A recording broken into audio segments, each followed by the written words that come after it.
Hi കൂട്ടുകാർ, അസ്സലാമു അലൈക്കും വറഹ്മത്തുള്ള. 2025 ഹാഫ് ഇയർലി എക്സാം 5ാം ക്ലാസ്സിൻ്റെ ദുറൂസുൽ ഇസ്ലാം 1 ഒന്നാമത്തെ പാഠം മുതൽ 10ാമത്തെ പാഠം വരെയുള്ള പാഠഭാഗങ്ങളിൽ നിന്നുള്ള ചോദ്യങ്ങളാണ്. നിങ്ങൾക്ക് മനസ്സിലാക്കാം, ഉപകാരപ്പെടുത്താം, കൂട്ടുകാർക്കൊക്കെ ഷെയർ ചെയ്ത് കൊടുക്കാം. അപ്പോൾ നമുക്ക് ഏതൊക്കെയാണ് ചോദ്യങ്ങൾ വന്നത് നോക്കാം. വീഡിയോയിലേക്ക് കടക്കാം. ബിസ്മില്ലാഹിർ റഹ്മാനിർ റഹീം. ഓക്കെ, നമുക്കിത് ഹാഫ് ഇയർലി എക്സാം ആണ്. അടുത്തത് ഇനി പൊതുപരീക്ഷയാണ്. ജനുവരി 16-17 തീയതിയാണ് നമുക്ക് പൊതുപരീക്ഷ വരുന്നത്. ആരും മറക്കണ്ട കേട്ടോ. 16-നും 17-നും പൊതുപരീക്ഷ വരുന്നത്. അപ്പോൾ ഈ എക്സാം കഴിഞ്ഞാൽ പിന്നെ നബിദിന പരിപാടിയിലൊക്കെ ആയിട്ട് എല്ലാവരും മുഴുകും. അപ്പോൾ പഠനം പിന്നോട്ടാവരുത്. നമുക്ക് നന്നായിട്ട് പഠിച്ച് നല്ല മാർക്ക് തന്നെ വാങ്ങണം. എല്ലാവരും വീഡിയോസൊക്കെ ഉപകാരപ്പെടുത്തണം. ഇനി നമ്മൾ ലൈവായിട്ട് ക്ലാസ് കൊടുക്കുന്നുണ്ട് പൊതുപരീക്ഷയ്ക്ക് വേണ്ടിയിട്ടുള്ള. രാത്രി 8 മണിക്കാണ്, 1 മണിക്കൂറാണ് ക്ലാസ് ഉണ്ടാവുക. ആവശ്യമുള്ളവർ ഒന്ന് പേഴ്സണലി കോൺടാക്റ്റ് ചെയ്താൽ ക്ലാസ്സിൽ ജോയിൻ ചെയ്യാവുന്നതാണ്, അറിയിക്കണം. അപ്പോൾ എൻ്റെ മൊബൈൽ നമ്പർ 82 89 89 29 85 ഈ നമ്പറിൽ മെസ്സേജ് ചെയ്യാം. പൊതുപരീക്ഷ ക്ലാസ്സുകളൊക്കെ നിങ്ങൾക്ക് ഉപകാരപ്പെടുത്താം. 7ാം ക്ലാസ്സിൻ്റെതും ഉണ്ട്. വീട്ടിൽ ആരെങ്കിലുമൊക്കെ ഉണ്ടെങ്കിൽ അവർക്കും മെസ്സേജ് കൊടുക്കാവുന്നതാണ്. അപ്പോൾ നമുക്ക് ശരീഅത്തിന് ടിക്ക് ചെയ്യാനാണ്. ഒന്നാമത്തെ ചോദ്യം, ഇബാദത്തുകൾ സമ്പൂർണ്ണമാവാൻ ഉണ്ടാകണം എന്താണ്? ഇഖ്ലാസ്. ഇബാദത്തുകൾ സമ്പൂർണ്ണമാവാൻ ഇഖ്ലാസ് വേണം. എന്താണ് ഇഖ്ലാസ്? ഇലാഹിനോടുള്ള സാമീപ്യം മാത്രം ആഗ്രഹിക്കുന്നതിനാണ് ഇഖ്ലാസ് എന്ന് പറയുന്നത്. നാം ചെയ്യുന്ന എല്ലാ പ്രവർത്തനങ്ങളിലും ഇഖ്ലാസ് വേണം. ഇഖ്ലാസ് ഉണ്ടെങ്കിൽ മാത്രമേ ഇബാദത്ത് സമ്പൂർണ്ണമാവുകയുള്ളൂ. അത് മനസ്സിലാക്കാം. ഇനിയാ അൽ ഖിയാമും ബിൻ നഫ്സി എന്നതിൻ്റെ അർത്ഥം, നമ്മൾ വാജിബായ സിഫത്തുകളും മുസ്തഹീലായ സിഫത്തുകളും പഠിക്കുന്നുണ്ട്. അപ്പം അതിന്ന് ഏത് രീതിയിലും ചോദ്യം വരാം. വുജൂദ് എന്നതിൻ്റെ ഓപ്പോസിറ്റ് അൽ അദം, അങ്ങനെയും ആയിട്ട് വരാം. മാച്ച് ചെയ്യാൻ വരാം നമുക്ക് ഓപ്പോസിറ്റായിട്ട്. പിന്നെ അൽ ഖിയാമും ബിൻ നഫ്സി എന്നതിൻ്റെ അർത്ഥം ഇവിടെ ചോദിച്ചതുപോലെ ചോദിക്കാം. നിരാശ്രയത്വം, അതുപോലെ ഏതും വരാം. വഹദാനിയത്ത് ഏകത്വം. അപ്പം നിങ്ങൾ എന്ത് ചെയ്യണം? വാജിബായതും മുസ്തഹീലായതും നന്നായിട്ട് പഠിച്ചാൽ മാത്രമേ നമുക്ക് ഇങ്ങനെ വരുന്ന ചോദ്യങ്ങൾക്ക് മാച്ച് ചെയ്യാനായാലും അർത്ഥം ചോദിച്ചാലും ഓപ്പോസിറ്റ് ആയാലും ഒക്കെ നമുക്ക് ചെയ്യാൻ കഴിയുള്ളൂ. മനസ്സിലാക്കണം. ഇനി എന്താണ്? അബൂബക്കർ റളിയല്ലാഹു അൻഹുവിൻ്റെ വംശം. അബൂബക്കർ റളിയല്ലാഹു അൻഹുവിൻ്റെ വംശം ഏതാണ്? ബനു തൈമു വംശത്തിലാണ്. ബനു തൈമു വംശം 1 മുതൽ 10 വരെയുള്ളതിൽ ഖലീഫയായിട്ട് അബൂബക്കർ റളിയല്ലാഹു അൻഹുവിൻ്റെ പാഠം മാത്രമാണ് നമ്മൾ പഠിക്കുന്നത്. അപ്പോൾ ഇതിൽ അബൂബക്കർ റളിയല്ലാഹു അൻഹുവിൻ്റെ വംശം മാത്രമേ ചോദിക്കുള്ളൂ. പിന്നെ നമുക്ക് 3 ഖലീഫമാരത് സെക്കൻഡ് പാർട്ടിലാണ്. അപ്പോൾ അവിടെ നന്നായി മനസ്സിലാക്കിയാൽ മതി. ഇതിൽ ബനു തൈം, അബൂബക്കർ റളിയല്ലാഹു അൻഹുവിൻ്റെ വംശം ബനു തൈം അബൂ ഖുഹാഫയുടെയും ഉമ്മു ഹൈറിൻ്റെയും മകനായിരുന്നു. യഥാർത്ഥ നാമം അബ്ദുള്ള എന്നാണ്. അതൊക്കെ എൻ്റെ കൂടെ മനസ്സിലാക്കാം. ഇനി അഭിമുഖം എന്നതിൻ്റെ അറബി മുക്കാബല. അറബി ചാപ്റ്റർ ഉണ്ടായിരുന്നു അല്ലേ? നിന്നെ അഭിമുഖമായി കാണാൻ ആഗ്രഹിക്കുന്നു എന്ന് പറയുന്ന ഭാഗം. അപ്പോൾ അവിടെ അഭിമുഖം മുക്കാബല എന്നാണ്. അത് പാടത്ത് തന്നെ ഇസ്തിറാഹ എന്ന് പറഞ്ഞാൽ വിശ്രമം, ഉത്തുലത്ത് അവധി ദിവസം, അതൊക്കെ മനസ്സിലാക്കണം. ഇനി എന്താണ്? വിശുദ്ധ മക്ക ഇസ്ലാമിക രാജ്യത്തിൻ്റെ ഭാഗമായത്. ഫതഹ് മക്ക ഹിജ്റ 8ാം വർഷമാണ്. ഫതഹ് മക്ക അതോടെ കൂടിയാണ് വിശുദ്ധ മക്ക ഇസ്ലാമിക രാജ്യത്തിൻ്റെ ഭാഗമായത്. മനസ്സിലാക്കണം. അടുത്തത്, ഖുർആൻ ഒരു മുസഫിൽ ക്രോഡീകരിച്ച് സംരക്ഷിച്ച ഖലീഫ ആരായിരുന്നു? അബൂബക്കർ റളിയല്ലാഹു അൻഹു ആണ്. ഖുർആൻ ഒരു മുസഫിൽ ക്രോഡീകരിച്ച് സംരക്ഷിച്ച ഖലീഫ അബൂബക്കർ റളിയല്ലാഹു അൻഹു ആണ്. മുസഫ് ക്രോഡീകരിച്ചത്, പകർപ്പുകൾ തയ്യാറാക്കിയത് ഉസ്മാൻ റളിയല്ലാഹു അൻഹു ആണ്. അപ്പോൾ അത് നമ്മൾ എന്തായാലും ഈ പാർട്ടിൽ പഠിക്കുന്നില്ല. ഇവിടെ അബൂബക്കർ റളിയല്ലാഹു അൻഹുവിൻ്റെത് മാത്രമാണ് പഠിക്കുന്നത്. അതുകൊണ്ടത് മനസ്സിലാക്കാം. ചേരുംപടി ചേർക്കാനാണ്. എന്താണ് വന്നത്? യഅ്കുലുൽ ഹസനാത്തി എന്നാണ്. അൽ ഹസദു യഅ്കുലുൽ ഹസനാത്തി എന്നാണ്. അപ്പോൾ അതിൻ്റെ ഡി എഴുതി കൊടുക്കാം. എന്താണ് അൽ ഹസദു യഅ്കുലുൽ ഹസനാത്ത് എന്ന് പറഞ്ഞാൽ? അൽ ഹസദു യഅ്കുലുൽ ഹസനാത്തി കമാ തഅ്കുലുൻ നാറുൽ ഹതബ്. തീ വിറകിനെ തിന്നുന്നത് പോലെ അസൂയ നന്മകളെ തിന്നുകളയും. അടുത്തതോ മിനൽ മുഹ്ലിക്കാത്തി എന്താണ്? മിനൽ മുഹ്ലിക്കാത്ത് എന്നാണ് നാശകാരികൾ. 3 നാശകാരികളാണ്. സലാസ് മുഹ്ലിക്കാത്ത് പറഞ്ഞിരുന്നു. ഹുവ മുത്തബൗൻ ദേഹേച്ഛയെ പിന്തുടരുക. അപ്പം അതിൻ്റെ ഈ എഴുതാം. മൂന്നെണ്ണം നാശകാരികളാണ്. ഏതൊക്കെയാണ്? ഹുവ മുത്തബവും വശുഹുൻ മുത്താഉൻ വൈജാഉൽ മർഇ ബിനഫ്സിഹി, ദേഹേച്ഛയെ പിന്തുടരുക, പിശുക്കിനെ അനുസരിക്കുക, ഉൾനാട്യം എന്നിവയാണ് മൂന്നെണ്ണം നാശകാരികൾ. അടുത്തതാ ലൈസൽ മുഅ്മിനു ഹക്കൂദ്, എന്താണ്? സത്യവിശ്വാസി പകയുള്ളവനല്ല, സത്യവിശ്വാസി പകയുള്ളവനല്ല. അപ്പം അതിൻ്റെ എഴുതി കൊടുക്കാം. അടുത്തതോ ലാ യദ്ഖുലുൽ ജന്നത നമ്മാമുൻ, ലാ യദ്ഖുലുൽ ജന്നത നമ്മാമുൻ, എന്താണ്? ഏഷണിക്കാരൻ സ്വർഗത്തിൽ പ്രവേശിക്കുകയില്ല, ഏഷണിക്കാരൻ സ്വർഗത്തിൽ പ്രവേശിക്കുകയില്ല. അടുത്തതാ ഹുസ്നുൽ ഹുൽക്ക്, അൽ ബിർറു ഹുസ്നുൽ ഹുൽക്ക്, നന്മ ചെയ്യൽ സൽസ്വഭാവമാണ്. അൽ ബിർറു ഹുസ്നുൽ ഹുൽക്ക്, നന്മ ചെയ്യൽ സൽസ്വഭാവമാണ്. ഇനി വിട്ട ഭാഗം പൂരിപ്പിക്കാനാണ്. എന്താണ്? ഏതൊരു കർമ്മവും സ്വീകാര്യമാകുന്നത് ഡാഷ് പരിഗണിച്ചാണ്. നമ്മൾ നേരത്തെ പറഞ്ഞിരുന്നു ഇന്നമൽ അഅ്മാലു ബിന്നിയാത്ത്, ഏതൊരു കർമ്മവും സ്വീകാര്യമാകുന്നത് നിയ്യത്ത് പരിഗണിച്ചാണ്. നിയ്യത്ത് പരിഗണിച്ചാണ് ഏതൊരു കർമ്മവും സ്വീകാര്യമാവുന്നത്.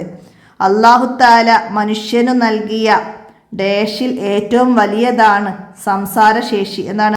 അല്ലാഹു തആല എന്താണ് മനുഷ്യന് നൽകിയ അനുഗ്രഹത്തിൽ ഏറ്റവും വലിയതാണ് സംസാരശേഷി. അപ്പോൾ ഇവിടെ അനുഗ്രഹത്തിൽ എന്ന് ചേർത്ത് എഴുതി കൊടുക്കണം, സംസാരശേഷി. ഇനിയാ വകായിമും അനീ ഡാഷ് വഹിയുൻ ഖാദിർ മുരീദുൻ ആലിമും ബിക്കുല്ലി ഷൈഅ്, എന്താണ്? അള്ളാഹുവിൻ്റെ സിഫത്തുകൾ. അപ്പോൾ സിഫത്തുകൾ നമ്മൾ ബൈത്തായിട്ട് പഠിച്ചിരുന്നു. അതൊന്നാണ് ഇത് വിട്ട ഭാഗം പൂരിപ്പിക്കാൻ വന്നത്. ഇതുപോലെ വേറെ ലൈനായിട്ടും വരാം. എന്തായിരുന്നു? വകായിമും അനീ വവാഹിദും വഹൈ, വാഹിദും വഹൈ ഖാദിർ മുരീദുൻ ആലിമും ബിക്കുല്ലി ഷൈ. ഇതുപോലെ മറ്റു ലൈനുകൾ വരാം, മനസ്സിലാക്കി പഠിക്കണം. ഇനി അടുത്തതാ ഖലീഫമാരുടെ ഭരണ നേട്ടങ്ങൾക്ക് ഡേഷാണ് അടിത്തറ പാകിയത്. ആരായിരുന്നു? ഒന്നാമത്തെ ഖലീഫ അബൂബക്കർ റളിയല്ലാഹു അൻഹു ആണ്. ഖലീഫമാരുടെ ഭരണ നേട്ടങ്ങൾക്ക് അടിത്തറ പാകിയത് അബൂബക്കർ റളിയല്ലാഹു അൻഹു ആണ്. അപ്പോൾ ചോദ്യമായിട്ടും വരാം അത് എന്ത്? ഖലീഫമാരുടെ ഭരണ നേട്ടങ്ങൾക്ക് അടിത്തറ പാകിയത് ആര്? വൺ വേർഡ് ക്വസ്റ്റ്യൻ ആയിട്ട് വരാം. അബൂബക്കർ റളിയല്ലാഹു അൻഹു ആണ്. ഈമാനിൻ്റെ ശാഖകളിൽ ഏറ്റവും ഉന്നത സ്ഥാനത്തുള്ളത്, ഈമാനിന് 70-ൽ പരം ശാഖകളുണ്ട്, അതിൽ ഏറ്റവും ഉന്നത സ്ഥാനത്തുള്ളത് ലാ ഇലാഹ ഇല്ലല്ലാഹയാണ്. ഏറ്റവും താഴ്ന്ന പടിയിലുള്ളത് വഴിയിൽ നിന്ന് തടസ്സം നീക്കലാണ്. ഇനിയാ തൊഴിലാളികൾ ഡേഷോടെ ജോലി ചെയ്താൽ വേതനം അനുവദനീയമാകൂ. എങ്ങനെയാണ്? ഉത്തരവാദിത്വത്തോടെ. തൊഴിലാളികൾ ഉത്തരവാദിത്വത്തോടെ ജോലി ചെയ്താലേ വേതനം അനുവദനീയമാകൂ. തൊഴിലുടമ തൊഴിലാളികളോട് കാരുണ്യത്തോടെ പെരുമാറുകയും കൃത്യമായി വേതനം നൽകുകയും ചെയ്താലാണ് ഉടമയുടെ സമ്പാദ്യം ഹലാലാവുകയുള്ളൂ. തൊഴിലാളികളോട് കാരുണ്യത്തോടെ പെരുമാറുകയും കൃത്യമായി വേതനം നൽകുകയും ചെയ്താലാണ് തൊഴിലുടമയുടെ സമ്പാദ്യം ഹലാലാവുകയുള്ളൂ. ധനം അല്ലാഹു തആലയുടെ അനുഗ്രഹമാണ്. ധനം ഹലാലായ മാർഗത്തിൽ മാത്രമേ സമ്പാദിക്കാവൂ. ഇനി ഒറ്റവാക്കിൽ ഉത്തരം എഴുതാനാണ്. നബി സല്ലല്ലാഹു അലൈഹി വസല്ലമയുടെ പ്രബോധന കാലം എത്ര? 23 വർഷമാണ് നബി സല്ലല്ലാഹു അലൈഹി വസല്ലമ പ്രബോധനം നടത്തിയത്. 23 വർഷം. ഇനി ബിസി എന്നതിൻ്റെ അറബി എന്താണ്? അന മസ്ഊലുൻ ജിദ്ദ, ഞാൻ വളരെ തിരക്കിലാണ്. അപ്പോൾ അവിടെ മസ്ഊലുൻ ബിസി, മസ്ഊലുൻ എന്ന് പറഞ്ഞാൽ ബിസി എന്നാണ്. അത് മനസ്സിലാക്കണം. ആ പാഠത്തിൻ്റെ നക്ര വനഫമു ഭാഗത്തുള്ള മീനിങ് ഒക്കെ മനസ്സിലാക്കണം. മുക്കാബല അഭിമുഖം, ഉസ്ബൂ ആഴ്ച, ഉത്തുല അവധി, യൗമ് ദിവസം, ഉത്തുലത്ത് അവധി ദിവസം, അങ്ങനെ അതൊക്കെ മനസ്സിലാക്കി വെക്കണം. അടുത്തതെന്താണ്? സ്വമം എന്നതിൻ്റെ വിപരീതം. ഇവിടെ അസ്വമം എന്ന് പറഞ്ഞത് മുസ്തഹീലാണ്. അപ്പം അതിൻ്റെ ഓപ്പോസിറ്റ് നമ്മളിവിടെ വിപരീതം വാജിബ് പറയണം. എന്താണ്? സ്വമം എന്ന് പറഞ്ഞാൽ ബദിരെന്നാണ്. അപ്പോൾ ഇത് കേൾവി എന്നതാണ് ഇവിടെ എഴുതേണ്ടത്. മനസ്സിലാക്കാം. അടുത്തത് റോമക്കാരുമായി യുദ്ധം ചെയ്യാൻ അബൂബക്കർ റളിയല്ലാഹു അൻഹു അയച്ച സൈന്യത്തെ നയിച്ചത് ആരായിരുന്നു? നബി സല്ലല്ലാഹു അലൈഹി വസല്ലമ ഒരുക്കിയ സൈന്യത്തെ അബൂബക്കർ റളിയല്ലാഹു അൻഹു അയക്കുന്നു. ആരുടെ നേതൃത്വത്തിലാണ്? ഉസാമ റളിയല്ലാഹു അൻഹുവിൻ്റെ നേതൃത്വത്തിലാണ്. ഉസാമ റളിയല്ലാഹു അൻഹു അബൂബക്കർ റളിയല്ലാഹു അൻഹുവിൻ്റെ ഭരണപരിഷ്കാരങ്ങൾ ആ ഭാഗം നന്നായി മനസ്സിലാക്കണം. നബിയാണെന്ന് വാദിച്ച് രംഗത്ത് വന്നു. ആരെല്ലാം? തുലൈഹത്തുൽ അസദിയ, മുസൈലിമത്തുൽ കദ്ദാബ്, സജാഹി തുടങ്ങിയവര് നബിമാരാണെന്ന് വാദിച്ചു. അവരോടൊക്കെ പോരാടി വിജയം വരിച്ചു. പിന്നെ റോമക്കാരുടെ അധീനയിലായിരുന്ന എർമൂക്ക് ഇസ്ലാമിക ഭരണത്തിൻ്റെ കീഴിലാക്കി. പിന്നെ ഖുർആൻ മനഃപ്പാഠമാക്കിയവർ ധാരാളമായി ഷഹീദായപ്പോൾ ഖുർആൻ മുസഫിൽ ക്രോഡീകരിച്ച് സംരക്ഷിച്ചു. പിന്നെ ഭരണ സൗകര്യത്തിനായിട്ട് രാജ്യത്തെ പല സംസ്ഥാനങ്ങളായിട്ട് വിഭജിച്ച് അമീറുമാരെ നിയമിച്ചു. എന്തിനാണ് രാജ്യത്തെ പല സംസ്ഥാനങ്ങളായി വിഭജിച്ച് അമീറുമാരെ നിയമിച്ചത്? ഭരണ സൗകര്യത്തിനാണ്. അതൊക്കെ അവിടുന്ന് മനസ്സിലാക്കണം. പിന്നെ 5 വരി കുറയാതെ എഴുതാൻ വരും ഭരണ പ്രവർത്തനങ്ങൾ. അപ്പോൾ അതൊക്കെ മുഴുവനായിട്ട് എഴുതണം, മനസ്സിലാക്കണം. ഇനിയാ കം റുക്കിനൽ ലി തൗബ, തൗബയുടെ റുക്കുനുകൾ എത്ര? തൗബയുടെ റുക്കുനുകൾ 4 തൗബയുടെ റുക്കുനുകൾ 4 ഏതെല്ലാമാണ്? ചെയ്തു പോയ പാപത്തിൽ ഖേദിക്കുക, ദോഷങ്ങളിൽ നിന്ന് വിട്ടു നിൽക്കുക, ഇനി ഒരിക്കലും തെറ്റ് ആവർത്തിക്കുകയില്ലെന്ന് ദൃഢനിശ്ചയം ചെയ്യുക, മനുഷ്യരുമായി ബന്ധപ്പെട്ട തെറ്റുകളുണ്ടെങ്കിൽ അവരെ കൊണ്ട് പൊരുത്തപ്പെടിക്കുക. ഇങ്ങനെ തൗബയുടെ റുക്കുനുകൾ 4 നമ്മൾ ബൈത്ത് രൂപേണയാണ് പഠിച്ചത്. അത് വിട്ട ഭാഗം പൂരിപ്പിക്കാൻ വരും. ഉത്തുലുബു മത്താബൻ എന്ന പാഠം. അതിൽ ഫസ്റ്റത്തെ 2 ലൈന് തൗബയുടെ റുക്കുനുകളെ കുറിച്ചാണ് പറയുന്നത്, മനസ്സിലാക്കണം. ഇനി അടുത്തത് എന്താണ്? സംഭാഷണത്തിലൂടെ നിരീശ്വരവാദിയെ പരാജയപ്പെടുത്തിയ ഇമാം ആരായിരുന്നു? അൽ ഇമാം അബൂ ഹനീഫ റളിയല്ലാഹു അൻഹു ആയിരുന്നു.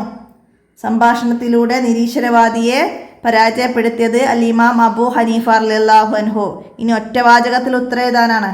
നമ്മുടെ ശരീരത്തിൽ നടക്കുന്ന നമ്മുടെ സ്വാധീനമില്ലാത്ത 2 കാര്യങ്ങൾ എഴുതുക. എന്തൊക്കെ എഴുതാം നമുക്ക്? നമ്മുടെ ജനനം, ഹൃദയത്തിൻ്റെ സ്പന്ദനം, ശിരകളിലൂടെ രക്തമൊഴുകുന്നു. നമ്മുടെ മാതാവ് ആരാകണമെന്നോ പിതാവ് ആരാകണമെന്നോ, നമ്മുടെ സംസാരശേഷി, നമുക്ക് കാണാനുള്ള കാഴ്ചശക്തി, ഇതൊന്നും നമ്മുടെ സ്വാധീനം കൊണ്ടല്ല. അപ്പം അതിന്ന് നമുക്ക് ഇഷ്ടമുള്ള 2 എഴുതാം. ഇനിയാ വതഅല്ലമൻ ഇൽമ യുസഹിഹു ത്വാഅത, സാരമേതുക വതഅല്ലമ ഇൽമൻ യുസഹിഹു ത്വാഅത എന്താണ്? നമുക്ക് ആരാധന ശരിയാക്കുന്ന അറിവ് നീ പഠിക്കുക എന്നാണ്. ആരാധന ശരിയാക്കുന്ന അറിവ് നീ പഠിക്കുക എന്നതാണ്. വതഅല്ലമ ഇൽമ യുസഹിഹു ത്വാഅതൻ, ആരാധന ശരിയാവാനുള്ള അറിവ് പഠിക്കുക എന്നതാണ്. അടുത്തതാ അബൂബക്കർ റളിയല്ലാഹു അൻഹു എന്തിനാണ് രാജ്യത്തെ സംസ്ഥാനങ്ങളായി വിഭജിച്ചത്? നമ്മൾ നേരത്തെ പറഞ്ഞു എന്തിനായിരുന്നു? ഭരണ സൗകര്യത്തിനായിരുന്നു.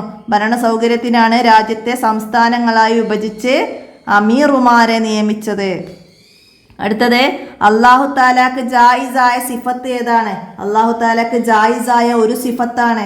ഉണ്ടാകാവുന്ന കാര്യം ചെയ്യലും ചെയ്യാതിരിക്കലുമാണ് അല്ലാഹു താലയുടെ ജായിസായ സിഫത്ത്. അടുത്തത് പുണ്യകരമായ ധനവിനിയോഗ മാർഗങ്ങളിൽ നിന്ന് 2 എഴുതുക. ധനം ഹലാലായ മാർഗത്തിലെ ചെലവഴിക്കാൻ പാടുള്ളൂ. അപ്പോൾ അത് എന്തൊക്കെയാണ്?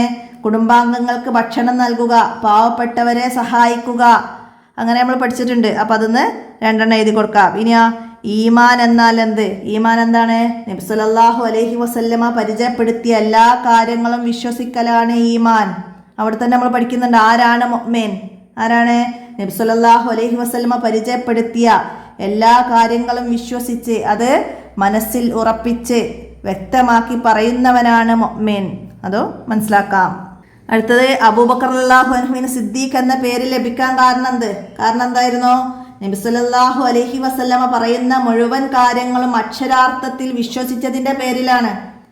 നബി സല്ലല്ലാഹു അലൈഹി വസല്ലമ പറയുന്ന ഏത് കാര്യവും അക്ഷരാർത്ഥത്തിൽ വിശ്വസിച്ചതിൻ്റെ പേരിലാണ് സിദ്ദീഖ് എന്ന പേര് ലഭിച്ചത്. ആ പാഠത്ത് തന്നെ നമ്മൾ പറയുന്നുണ്ട് സിദ്ദീഖ് റളിയല്ലാഹു അൻഹുവിനെ കുറിച്ച്. ഉമർ റളിയല്ലാഹു അൻഹു എന്താ പറഞ്ഞത്? ലോക മുസ്ലിങ്ങളുടെ മുഴുവൻ ഈമാൻ ത്രാസിൻ്റെ ഒരു തട്ടിലും അബൂബക്കർ റളിയല്ലാഹു അൻഹുവിൻ്റെ ഈമാൻ മറ്റേ തട്ടിൽ വെച്ചാൽ സിദ്ദീഖ് റളിയല്ലാഹു അൻഹുവിൻ്റെ ഈമാനിന് തൂക്കം കൂടുതലായിരിക്കുമെന്ന്. അപ്പം അത് അതിൻ്റെ കൂടെ മനസ്സിലാക്കണം. പിന്നെ നിരവധി പ്രമുഖ സഹാബികൾ സിദ്ദീഖ് റളിയല്ലാഹു അൻഹു മുഖേനയാണ് ഇസ്ലാം സ്വീകരിച്ചത്. ബിലാൽ റളിയല്ലാഹു അൻഹു ഉൾപ്പെടെ 7 അടിമകൾ അദ്ദേഹം വിലക്ക് വാങ്ങി മോചിപ്പിച്ചിട്ടുണ്ട്, പീഡനത്തിൽ നിന്ന് മോചിപ്പിച്ചിട്ടുണ്ട്. അപ്പോൾ അബൂബക്കർ റളിയല്ലാഹു അൻഹു വിലക്ക് വാങ്ങി മോചിപ്പിച്ച അടിമ ആര്? ബിലാൽ റളിയല്ലാഹു അൻഹു ആണ്. ചെറുപ്പം മുതലേയുള്ള നബി സല്ലല്ലാഹു അലൈഹി വസല്ലമയുടെ കൂട്ടുകാരൻ. അവിടെ അബൂബക്കർ സിദ്ദീഖ് റളിയല്ലാഹു അൻഹുവിൻ്റെ മഹത്വങ്ങൾ ചോദിച്ചാൽ നിങ്ങളെ പേജ് നമ്പർ 40 ആ പേജിൽ കുറേ കാര്യങ്ങൾ പറയുന്നുണ്ട്. അതൊക്കെ വായിച്ച് മനസ്സിലാക്കുകയാണ് വേണ്ടത്. ബനു സായിദ ഗോത്രക്കാരുടെ പന്തലിൽ വെച്ച് നബി സല്ലല്ലാഹു അലൈഹി വസല്ലം വഫാത്തായപ്പോൾ മറമാടുന്നതിന് മുമ്പ് തന്നെ സഹാബികൾ അബൂബക്കർ സിദ്ദീഖ് റളിയല്ലാഹു അൻഹുവിനെ ഖലീഫയായി തിരഞ്ഞെടുത്തിട്ടുണ്ട്. 2 വർഷവും 3 മാസവും അദ്ദേഹം ഭരണം നടത്തിയിട്ടുണ്ട്. ഹിജ്റ 13-ാം വർഷം 15 ദിവസം നീണ്ടു നിന്ന പനിയെ തുടർന്ന് ജുമാദുൽ ആഹിറിലാണ് അദ്ദേഹം വഫാത്തായത്. അന്ന് 63 വയസ്സായിരുന്നു. അതൊക്കെ മനസ്സിലാക്കാം. ഇനി അറബിയാക്കാനാണ്. ഞാൻ തിങ്കളാഴ്ച ഓഫീസിൽ പോകും എന്നാണ്. അദ്ഹബു ഇലൽ മക്തബി യൗമുൽ ഇസ്നൈൻ. അദ്ഹബു ഇലൽ മക്തബി യൗമുൽ ഇസ്നൈൻ. അപ്പോൾ അത് അറബി ചാപ്റ്ററിൽ നിന്നാണ് വന്നത്, മനസ്സിലാക്കാം. ഇനി രണ്ടിലേതെങ്കിലും വിഷയത്തെക്കുറിച്ച് കുറിപ്പ് എഴുതാനാണ്. അൽ ഖുലഫാഉർ റാഷിദൂൻ. ആരാണ് ഖുലഫാഉർ റാഷിദുകൾ? നബി സല്ലല്ലാഹു അലൈഹി വസല്ലമക്ക് ശേഷം തങ്ങളുടെ മാതൃക പിൻപറ്റി മുസ്ലിങ്ങൾക്ക് നേതൃത്വം നൽകി ഭരണം നടത്തിയ സഹാബിമാരാണ് ഖുലഫാഉർ റാഷിദുകൾ.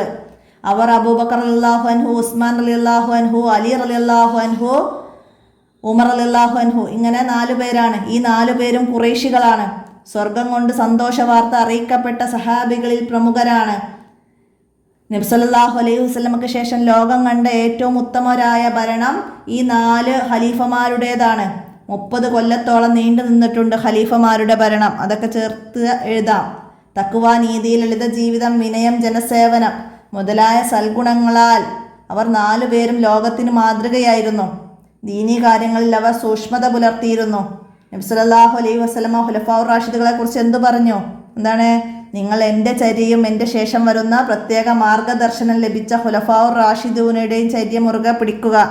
അതൊക്കെ അവിടുന്ന് മനസ്സിലാക്കുക. ഖുലഫാഉർ റാഷിദുകളെ കുറിച്ചിട്ട് എഴുതി വെക്കുക. ഇനി അബൂബക്കർ റളിയല്ലാഹു അൻഹുവിൻ്റെ പ്രധാന പ്രവർത്തനങ്ങൾ നമ്മൾ നേരത്തെ പറഞ്ഞിരുന്നു. അപ്പം അത് അവിടെ മനസ്സിലാക്കി എഴുതുക. നമ്മൾ നേരത്തെ പറഞ്ഞിട്ടുണ്ട്, അതുകൊണ്ട് ഞാൻ ആവർത്തിക്കുന്നില്ല. ഇനി ഖദറിലുള്ള വിശ്വാസം. ഖദറിലുള്ള വിശ്വാസം. അല്ലാഹു തആലയുടെ ഖദറിൽ വിശ്വസിക്കൽ നമുക്ക് നിർബന്ധമാണ്. ഖദറിൽ വിശ്വസിക്കൽ ഈമാൻ കാര്യങ്ങളിൽ 6-ാമത്തേതാണ്. അല്ലാഹു തആലയുടെ ഖദർ അനുസരിച്ചാണ് എല്ലാം നടക്കുന്നത്. ലോകത്ത് സംഭവിക്കുന്ന എല്ലാ കാര്യങ്ങളും അല്ലാഹു തആലയുടെ നിശ്ചയം അനുസരിച്ചാണ് നടക്കുന്നത്. എല്ലാം അവൻ മുൻകൂട്ടി നിശ്ചയിച്ചിട്ടുണ്ട്. ജനനം, മരണം, രോഗം, ആരോഗ്യം, വളർച്ച, തളർച്ച തുടങ്ങി ചെറുതും വലുതുമായ എല്ലാ കാര്യങ്ങളും അല്ലാഹു തആലയുടെ തീരുമാനമനുസരിച്ചാണ് നടക്കുന്നത്. അതിൽ ഹൈറായ കാര്യങ്ങളും ഷർറായ കാര്യങ്ങളും ഉണ്ടായേക്കാം. ഹൈറുണ്ടാകുമ്പോൾ ശുക്ർ ചെയ്യണം, ഷർറുണ്ടാകുമ്പോൾ ക്ഷമ കൈക്കൊള്ളുകയും വേണം. ഇങ്ങനെ ചെയ്യുന്നവർ പരലോകത്ത് ഉന്നത പദവി കൈവരിക്കുന്നവരാണ്. ഇത്രയും ഖദറിൽ വിശ്വസിക്കുന്നതിനെ കുറിച്ച് എഴുതാം. ഇനി സ്വർഗം നഷ്ടപ്പെടുത്തുന്ന ദുർഗുണങ്ങൾ. എന്തൊക്കെയാണ് സ്വർഗം നഷ്ടപ്പെടുത്തുന്ന ദുർഗുണങ്ങൾ? നാവ് കൊണ്ട് ചെയ്യുന്ന നിരവധി ദോഷങ്ങളുണ്ട്.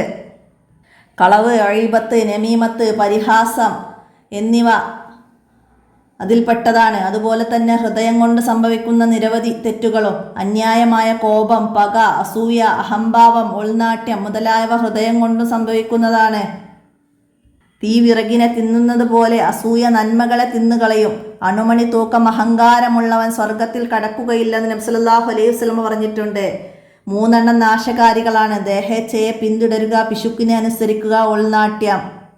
സത്യവിശ്വാസി ഹൃദയശുദ്ധിയുള്ളവനായിരിക്കണം. ഹൃദയശുദ്ധിയുള്ളവർ മാത്രമേ വിജയിക്കുകയുള്ളൂ. ഇത്രയും നമുക്ക് സ്വർഗം നഷ്ടപ്പെടുത്തുന്ന ദുർഗുണങ്ങൾ. ആ പാഠഭാഗം 10-ാമത്തെ പാഠം അത് മനസ്സിലാക്കിയിട്ട് നമുക്ക് നന്നായിട്ട് പഠിക്കാം. അപ്പോൾ ഇത്രയും കാര്യങ്ങളാണ് നമുക്ക് ഈ ചോദ്യപേപ്പറിലുള്ളത്.